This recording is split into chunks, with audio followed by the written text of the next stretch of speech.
let me give a quick overview of Brownian motion, and it's also called the wiener process. So the Brownian motion is essentially as dB. So the next time slice of dB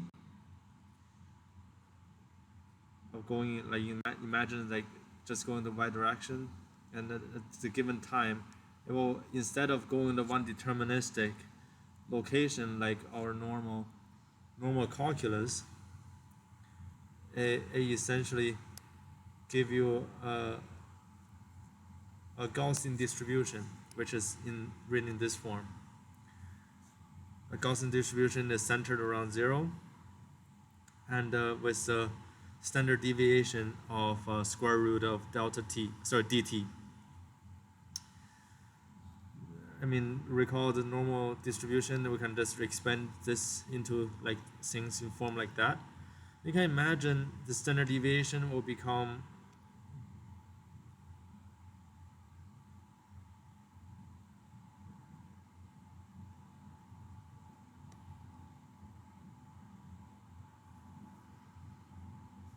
the standard deviation square will become like this, like a guard of the process, and it will just likely go between those two. There's few important principles, such as reflection principle. So here at one given number a, the maximum point of within the time t greater than a is twice the probability of at time t greater than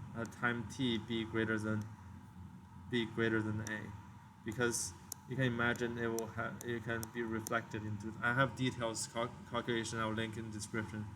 Quadratic equation is this, and this is a fundamental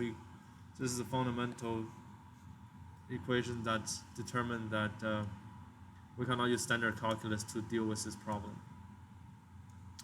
And Ito's lemma, that is set as fundamental equations for stochastic calculus and stochastic differential, and to solve with stochastic differential equations, set as dxt mu t dt plus sigma dbt. This is basically Brownian motion, and this is acting as a drift term over time.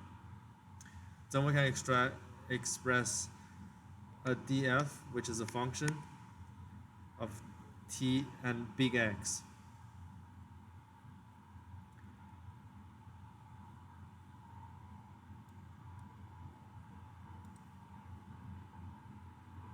We will